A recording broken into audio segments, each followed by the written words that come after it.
So, Chapter 21 is infectious diseases manifesting in the cardiovascular and lymphatic system.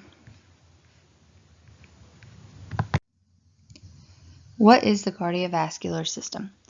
The cardiovascular system consists of the heart, blood, and vessels. It provides the body with blood and oxygen that is vital for our tissues. It also carries away carbon dioxide and other waste products. What is the lymphatic system? The lymphatic system consists of the lymph nodes, spleen, and the lymphatic vessels. The system is part of the immune system. It keeps body fluid levels in balance and defends the body against infections. It works together to drain a watery fluid called lymph from and throughout the body. The lymphatic system helps defend our body against illness-causing germs, bacteria, viruses, and fungi. The system builds immunity by making special white blood cells, also called lymphocytes, that produce antibodies which are responsible for immune responses that defend the body against disease.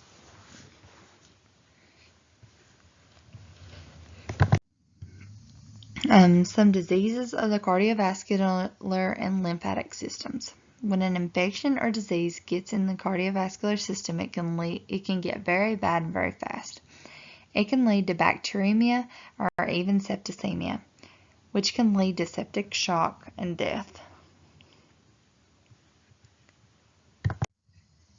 Some common diseases of the cardiovascular system include endocarditis, which is the inflammation of the lining of the heart due to bacteria infection.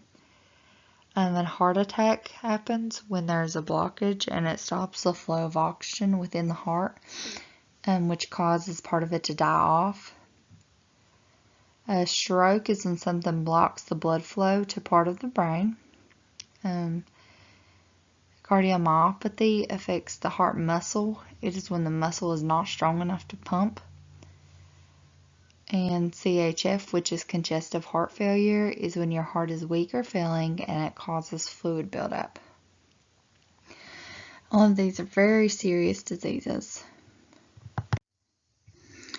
Some diseases of the lymphatic system include non-Hodgkin's lymphoma, which is lymphoma. It's usually caused by malignant cancer. It can be very serious, and sometimes it takes a while to diagnose or to find out about it. Lymphadenitis is an infection of the lymph nodes, usually caused by a virus, bacteria, or fungi. Lymphangitis is an inflammation of the lymph vessels.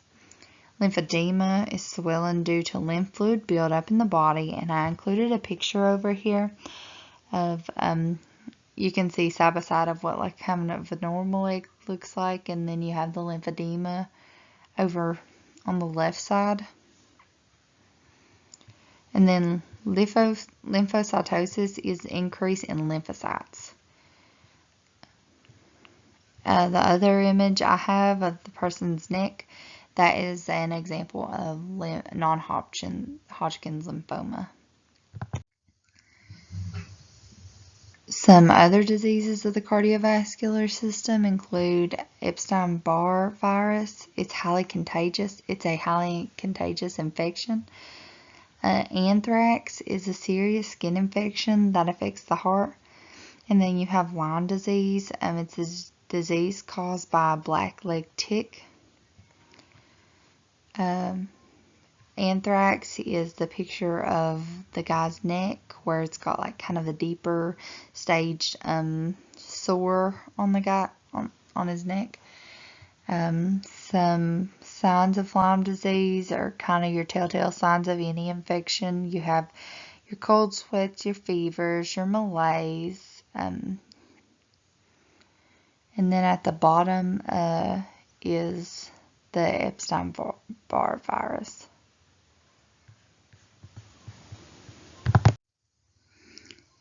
Other diseases in the lymphatic system, you have your hemorrhagic fevers and your non-hemorrhagic fevers.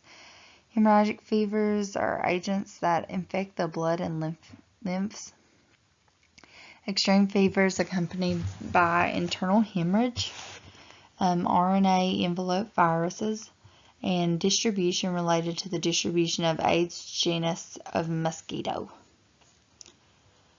Non-hemorrhagic fevers include diseases characterized by high fever but without capillary fragility leading to hemorrhagic symptoms. They're all usually caused by bacteria, and I had listed some of the bacteria that are common, like your cat scratch disease, Q fever, brucellosis, trench fever, anaplasmosis, babiosis, and spotted fever rickettsiosis.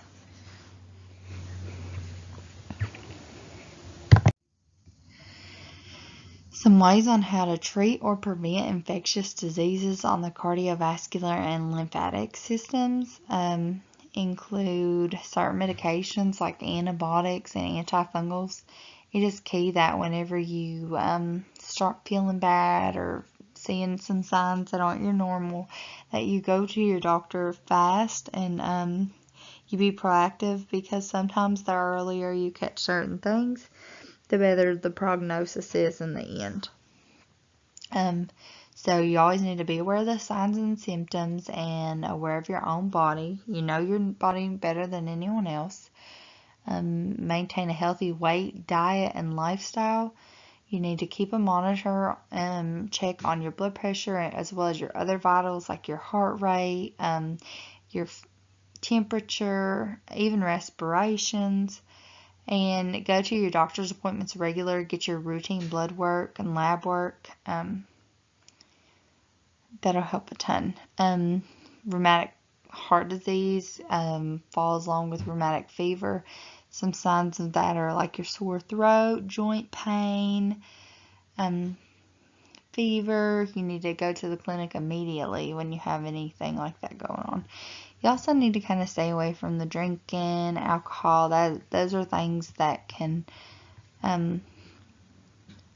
smoking, they can really put a stake in your overall health and your well-being.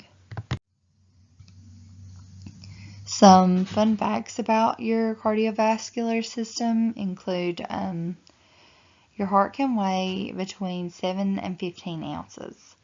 Newborn babies have the fastest heartbeats. Your heart is located in the middle of your chest. Your heart beats around 100,000 times a day. Your heart pumps 200,000 gallons of blood a day.